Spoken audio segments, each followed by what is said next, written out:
Feel that sun. I'm out here getting my vitamin D. Is it D or C? Which one's the one for light? Whichever one, I'm getting it right now. And we got a beautiful blue sky. It looks great on this film emulation. We are trying film emulations today. We are on FE, which is, I think it's like the cinematic one. All right, guys, we switched it back to normal 10-bit color. I'm super excited to make this video because I've been wanting to try the film tones on this camera. This was honestly the second reason why I got this camera, because of those film tones.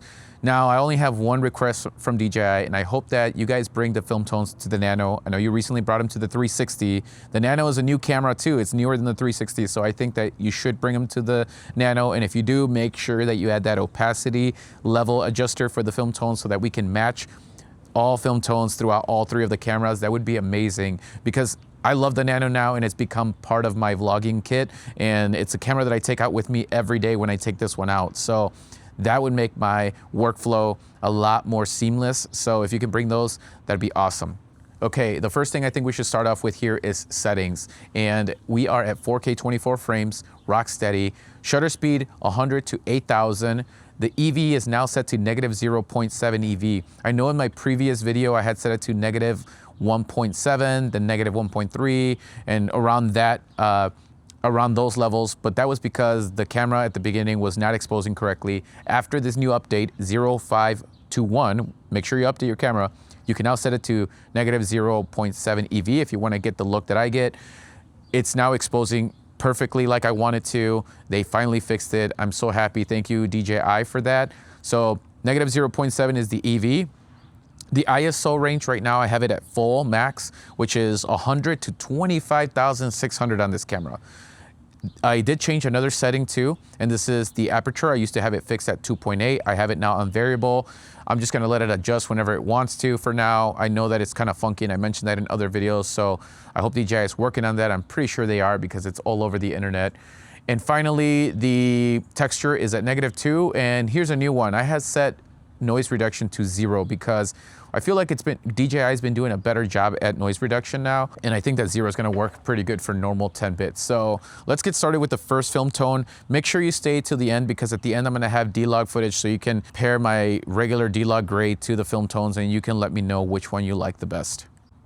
All right, guys, this is the CC. The description, I think, says cool tones, or pristine and cool tones, a smooth complexion or something like that. I'll put all the descriptions right here, but this is set at 70%. The reason why I'm gonna be testing these out at 70% is because I feel like that's as far as you can push these film tones to get the actual look to show without over baking the footage. And I'm doing this on purpose so you can see what adjustments are happening to the image as we apply these film tones. So right now on the screen, it looks like there's a lot more contrast. I don't know if this is what it's gonna look like in the computer, but on screen right here, it does show quite a bit of contrast. Look at the skies.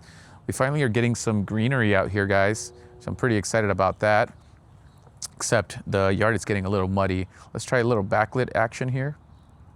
I think that looks good. I didn't get to all the leaves, man. These leaves got stuck, but then again, that tree never dropped. So we'll have to do some leaf cleanup.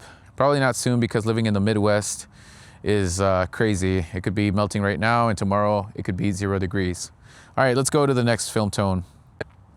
All right, guys, we're on the NC film tone, set at 70%. And this one's a negative film emulation, but this is what you're getting out of it. It looks like the blues are pretty saturated on there. I mean, the sky is pretty saturated right now. It actually does look very blue, and it always looks like this in the winter. I wonder if it's because of the snow or the way the light is hitting it. I don't know, but this is what you get. This one looks a little more contrasty than the other one. Let's do a backlit shot here, guys. See what that looks like. All right. Looks pretty good to me. Yeah, this camera's exposing beautifully now. So that's what this looks like. All right, this one is TR. And it says soft skin tones for a more natural look. Let me know what you guys think of the skin. Let's go over here. Let me show you some other colors. The snowman is almost dead, guys. That's all that's left. It had a whole wrapping around it. Now it's all garbage. I don't know if my kids gave it a name, but here's some reds in here and some color in case you guys want to see what this film tone is doing. Let's switch it back because it is talking about skin tone, so you guys let me know how my skin is looking. Let's go over here, get some greenery. Let's do a little backlit test. A little backlit test right here. Again, these are at 70%. All right, let's switch to the next one. All right, this is the WT. This is warm tones and vibrant colors. I think Chris Meets Chris told me he likes this one. He sets it at 70%. So that's where we got it at right now. If you like Chris Meets Chris's videos, this is the film tone that he likes to use. It looks pretty good. I also like vibrant colors. So that's the sky. It's super, super blue. Like I said, the sky is very saturated right now, even to the naked eye without any film tones or anything like that. It's super saturated, so don't freak out about super blue skies or anything like that. It looks pretty good here on camera. This one looks a little less contrasty, and I think it's because there's a little bit more color in there. I don't know. I really do like it. I think that this could be an all-around film tone for all kinds of situations, but we'll see. We'll see how it looks like in like warm light inside. Like when you get through like for example, like a lamp, those colors are usually like 2700 Kelvin, and that's pretty warm. So we'll see how this film tone reacts on indoor lighting, and I'll be testing that here in a little bit, guys. I won't go through all the film tones inside, but I'll pick one, and then we'll go see how low light handles the colors with film tones. Here's a backlit shot. I think it looks gorgeous. Let's go to the next one. All right, this is FE. I think this is one of my favorite ones. It's a cinematic look with depth in the image. And I guess they say it's suitable for street photography. As you can see, at least from the front of the screen here, it looks like my skin tone is a little bit more desaturated. So it's kind of giving you like this high luminance look. Highlights look like they're a little bright. Maybe that's the look of it. Let's go look at, let's see the greens over here. The leaves, there's some color up here. We'll go up here. There's a fireplace. Let you guys check that out. Let's go look at the reds over here. See what that looks like. See how that sled looks like. Let's go back to the snowman in the house over here. Looks like the luminance on the colors, it's a little bit high, so it could give you that impression of clipping the highlights. But you guys let me know what you guys think. This is FE for street photography. All right, and now we have NV. This is a, it says it's got like tinted highlights. I can totally see that. There's like almost like a pinkish, creamy highlight hue over everything. I would say this is the more stylized or more intense kind of look. I think it's, if you're trying to go for like a vintagey look, this is what you would want to use. I would probably tone this down. It looks pretty strong on screen, but we're just gonna rock with it and see what it's doing here. I said it's a 70%, guys, like I said, because I want to make sure you guys can see exactly what the film tone is doing, because when you have it at 50 or 30, and I looked at it before, it seemed a little too subtle where it's barely doing anything. Now remember, as the exposure decreases, so does the color and film simulation. So that's something to take in consideration. Usually in high contrast areas, you're gonna wanna turn down your LUTs, your presets, or whatever it is that you have. But in flat situations, this is when you can use it at 100%. So not all film tones, not all LUTs are gonna work in every single situation. You're always gonna have to adjust some of them, but it is what it is. But just to grab and go and have this kind of color in camera, I think it's really fun. It's really cool. It makes it fun to use. Especially, I could see myself using these film tones, for example, when I'm going with my family somewhere and I just want to film something and I'm not necessarily going to be vlogging. It's just more of my own personal videos for me and my family for keepsake. And I want to look back at them later, but I don't want to color grade them. I just want to save them as clips.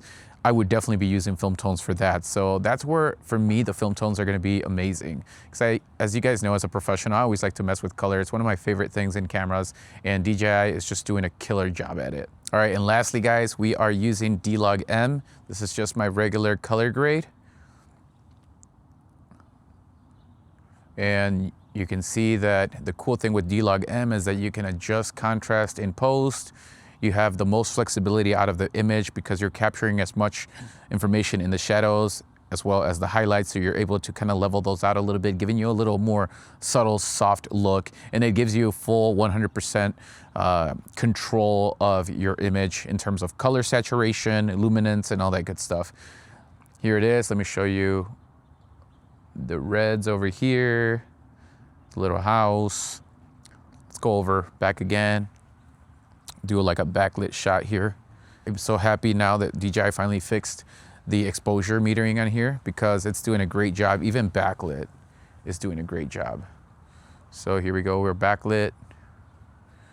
Let's grab something like this. That's pretty cool. Dlog M, guys, full range on the ISO here.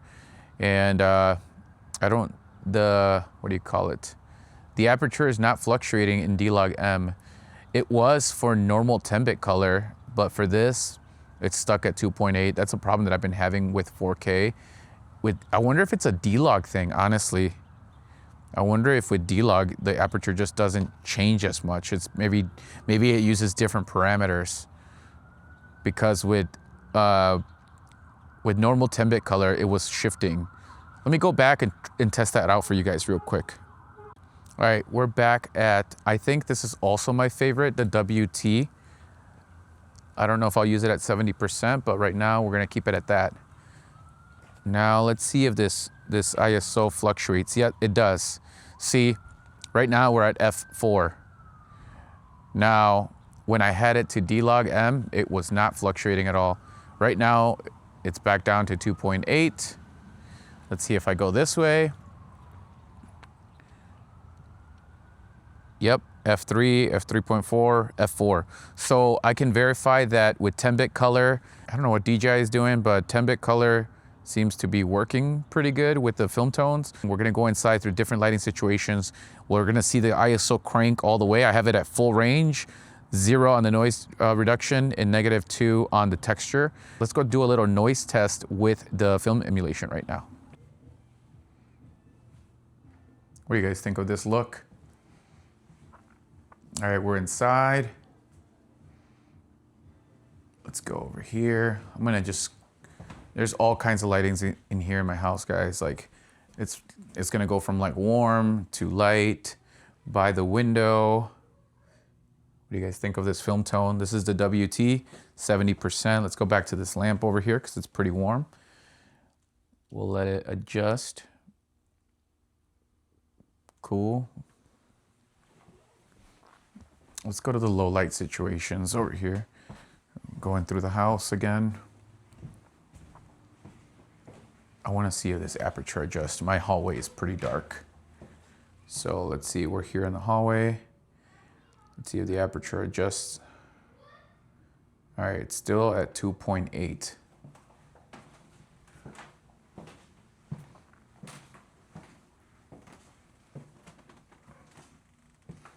I don't know what ISO is being used right now, but this is looking pretty decent. Go back over here. Image looks really good, guys. Outside here by the window. I don't know what they're doing here. It's like they're digging up something in my yard again. Hopefully they're fixing something. All right, so now we're moving into this really warm light. It should change here in a little bit. This is kind of what I wanted to detect here. I wanted to see how this acts with warm lighting like this. This is a chandelier, so it's gonna emit very, very warm tones on here. And because this preset is already a warm preset, I'm wondering how the skin tones are looking here.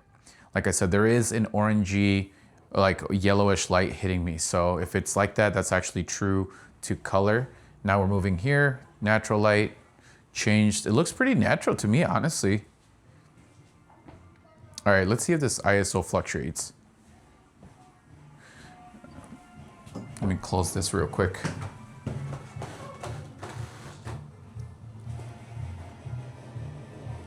All right.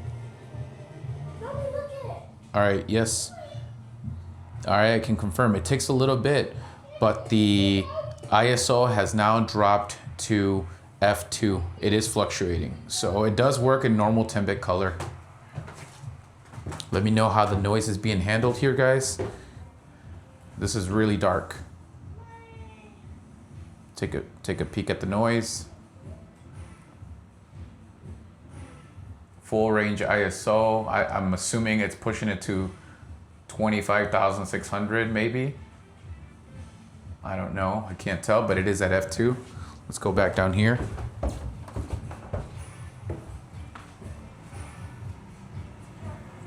All right, back to 2.8, and we are in my workshop.